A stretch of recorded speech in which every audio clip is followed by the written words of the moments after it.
കൊടുകൈ. അപ്പൊ നമ്മൾ ബിസിനസ് ഉറപ്പിച്ചു. Okay okay. യൂട്യൂബ്. പക്ഷേ നമ്മൾ എന്ത് വീഡിയോ ഇടും? വീഡിയോ ഇടുകയെന്ന് പറഞ്ഞു. ഞാൻ ഒരു കാര്യം പറയട്ടാ. ചേച്ചി ആണെങ്കിൽ ഒരു ഡാൻസർ അല്ലേ, അതുകൊണ്ട് ചേച്ചി ഡാൻസ് കളിക്കണ വീഡിയോ എടുത്ത് യൂട്യൂബ് ഇട്ടാ മതി. കറക്റ്റ്. ചെറുക്കൻ പറഞ്ഞത് കറക്റ്റാ. മതിയാ? സത്യമാ. പിന്നെ പക്ഷേ അതല്ല കുഴപ്പമില്ലതേ. അതായത് കാണാൻ കൊള്ളുന്ന പെങ്കുച്ചുങ്ങളെ എന്തെങ്കിലും അപ്ലോഡ് ചെയ്ത് കഴിഞ്ഞാല് കോടി എടാ ആ ഡാൻസ് വീഡിയോ അത് ഇരിക്കട്ടെ, നിന്റെ വേറെ എന്തെങ്കിലും ഐഡിയ ഉണ്ടോ? അത് ഞാൻ പറഞ്ഞുതരാം, പക്ഷെ മാമ എന്റെ ചെവിക്കുന്നുള്ളല്ലേ. ഇല്ലടാ ഇല്ലടാ മക്കളെ, നീ പറ. Cinema review. സിനിമ എന്ന് പറഞ്ഞു കഴിഞ്ഞാൽ മനുഷ്യരുടെ ഒരു വികാരമാണ്. ആണല്ലേ?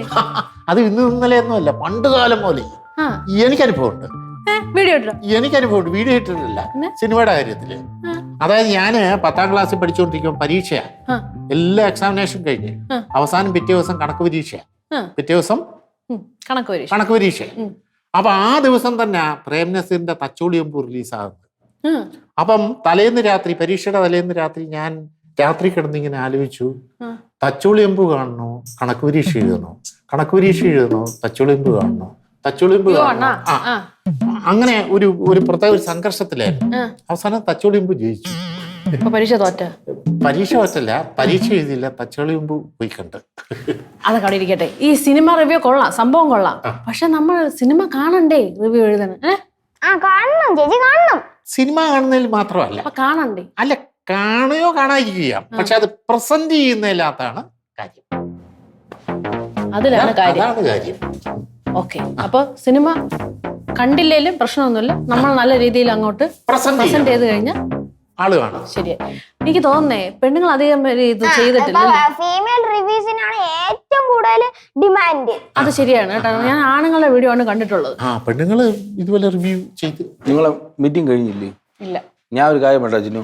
സോറി പറയാനാണെങ്കിൽ വെരി സോറി, സമയം കഴിഞ്ഞിരിക്കുന്നു. ഇവിടെ കാര്യങ്ങളെല്ലാം വളരെ ഫാസ്റ്റ് ആയിരുന്നു. നമ്മൾ ബിസിനസ് രൂപപ്പെട്ടിരിക്കുന്നു, നമ്മൾ തുടങ്ങാൻ പോവുകയാണ്. ബിസിനസ് തുടങ്ങാൻ? എന്തോ ബിസിനസ്? സിനിമ. എന്റെ പൊന്നാണ്, അതിന് കോടിക്കണക്കിന് രൂപ വേണം അവിടെ. പൈസ വെറുതെ ആൾക്കാർ പറയുന്നതാണ്. വെറുതെ കോടി, 1 കോടി രൂപയെങ്കിലും എന്തായാലും വേണം. 1 കോടിയും വേണ്ട, താണ്ട ഇതുപോലൊരു മൊബൈല് മതി. മൊബൈല് മതി. മൊബൈൽ വെച്ച് അതൊക്കെ ഉണ്ട്. നീ പോയിട്ട് ആ സൂപ്പർ സ്റ്റാർ മഹേഷ് ചന്ദ്രന്റെ സിനിമ മറ്റേ ആകാശത്തിലെ പൂക്കാലോ അല്ലേ, നീ അതുപോലെ കണ്ടിട്ട് വാ. എന്നിട്ട് നീ ചുരുക്കി അതിന്റെ കഥയൊക്കെ എനിക്കൊന്ന് പറഞ്ഞാ ഞാൻ അത് വെച്ചിട്ട് വീഡിയോ എടുത്തോളാം. എനിക്കൊരു മനസ്സിലാവണല്ലോ, നിങ്ങൾ എന്താണ് ഉദ്ദേശിക്കുന്നത്? നിങ്ങളെ മനസ്സിലാക്കി തരാൻ വേണ്ടിട്ടല്ല ഇവിടെ ഡിസ്കഷൻ നടക്കണത് കേട്ടാ. കുഞ്ഞാളിയാ, അതൊക്കെ കാര്യങ്ങള് ഇനി വരുമ്പോലെ കണ്ട് കാണാൻ പോകുന്ന പൂരം പറഞ്ഞറിയിക്കേണ്ട കാര്യമില്ല. അതാണ്.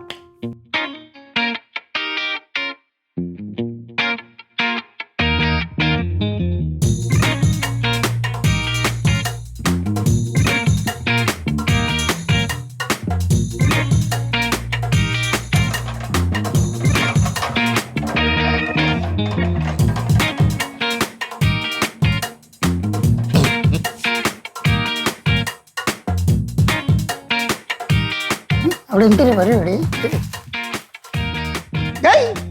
അവിടെ എന്തൊരു പരിപാടി? അവിടെ എന്തൊരു പരിപാടി? Cinema shooting. സിനിമ ഷൂട്ടിങ്ങാ?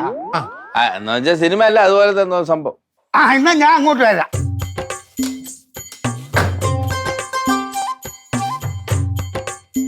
അതെ, വേണ്ടേ രാഗകാലം കഴിഞ്ഞ് തുടങ്ങാം.